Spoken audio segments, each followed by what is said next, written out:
Fala pessoal, tudo bem? No terceiro episódio da série sobre câncer de bexiga, hoje a gente vai discutir um pouquinho sobre como é que a gente faz o diagnóstico e os sintomas iniciais desse paciente com câncer de bexiga. A gente sabe que nas fases bem iniciais ou precoces do câncer de bexiga, ele pode ser totalmente assintomático, ou seja, ter uma fase totalmente silenciosa. À medida que esse câncer, que essa lesão, ela vai crescendo ou vão aparecendo outras lesões dentro da bexiga, a vascularização ela vai aumentando. Portanto, esse paciente ele pode apresentar, daí sim, o principal sintoma que faz o paciente procurar o urologista, que é a hematúria macroscópica, ou seja, aquele sangue na urina. Outros sintomas menos comuns, mas que também podem estar associados, é a urgência urinária, ou seja, aumentar a frequência que esse paciente ele tem a urinar e, eventualmente, em poucos casos, a queixa de dor ou até ardor para fazer xixi. Mas 80% dos pacientes procuram um urologista por queixa de hematúria macroscópica indolor, que ela pode até ser intermitente, ou seja, um dia ela tem hematúria, fica ali 1 ou 2 dias, depois para, passa um tempinho, depois tem de novo, fica tendo essa hematúria macroscópica indolor intermitente. Esse paciente deve ser levado em consideração, porque realmente os pacientes com hematúria macroscópica indolor, principalmente naqueles indivíduos acima de 40 anos e que são ou foram tabagistas, esses pacientes, em média de 15 a 20% desses pacientes, têm o diagnóstico de câncer de bexiga e teve como sintoma inicial a hematúria macroscópica.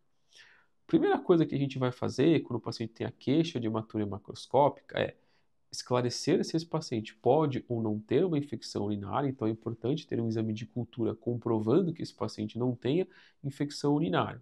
Segundo passo é solicitar um exame de triagem inicial. Normalmente, esses pacientes vão começar a triagem com um ultrassom de abdômen total ou ultrassom de rins e vias, onde ele vai avaliar tanto o trato urinário alto, que é o rim, quanto a bexiga.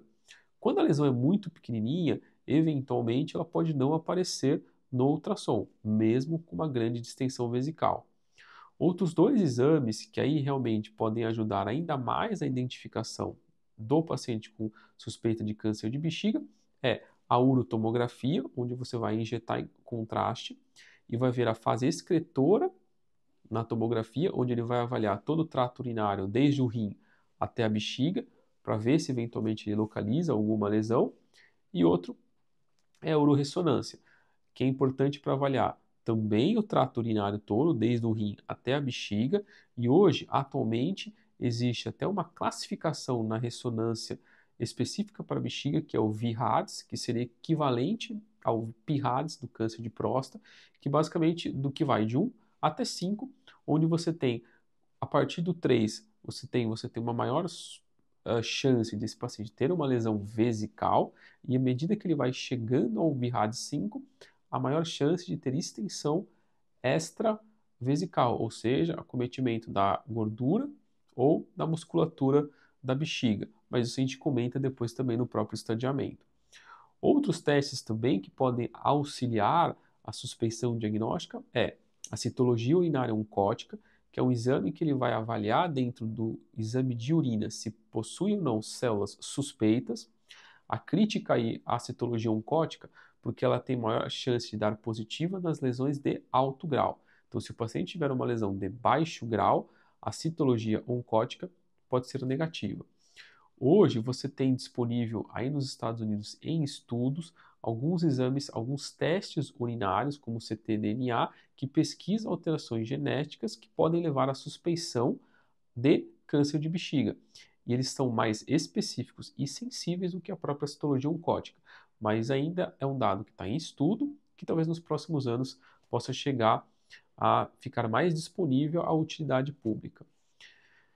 Basicamente, esse paciente, por enquanto, ele teve a queixa de hematúria, você excluiu outras causas, tipo infecção urinária, cálculo, fez exames de imagens, que eventualmente podem ou não ajudar a determinar se esse paciente tem alguma lesão, junto com citologia oncótica, talvez no futuro com outros testes urinários, e aí vem com o principal exame, que é o que a gente chama de cistoscopia. O que é a cistoscopia? É a endoscopia da via urinária, na qual, através de uma câmera, a gente vai introduzir pela uretra, chegar até a bexiga e olhar dentro da bexiga, principalmente se está ejaculando a urina clara pelos meatos, ou seja, se a urina que está vindo do rim ela não está saindo com hematúria, e olhar toda a bexiga para ver se na bexiga a gente acha alguma lesão. E aí, de fato, fazer a ressecção transuretral de tumor de bexiga, que é a famosa RTU de bexiga, ou seja, fazer a biópsia da lesão para aí sim confirmar se esse paciente ele tem um diagnóstico de câncer de bexiga ou se essa lesão é uma lesão totalmente benigna. Então, para resumir e para a gente realmente esclarecer o que a gente falou nesse episódio, o principal sintoma, hematúria macroscópica. Principais exames que a gente vai solicitar, ultrassom, urotomografia ou uroressonância, mais citologia oncótica, no futuro, marcadores urinários. Para realmente ver se tem a confirmação do câncer de bexiga, é a cistoscopia barra RTU de bexiga, que é a biópsia que a gente faz da lesão. Tranquilo?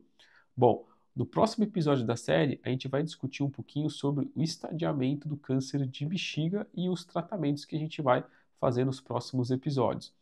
Bom, se você ficou com alguma dúvida, envie aqui nos comentários se você tem alguma dúvida sobre sintomas e diagnóstico de câncer de bexiga. Se você ainda não se inscreveu no canal, se inscreva, ative a notificação, porque toda semana tem vídeo ou tem uma série nova começando aqui no canal. Tranquilo? Obrigado e até mais.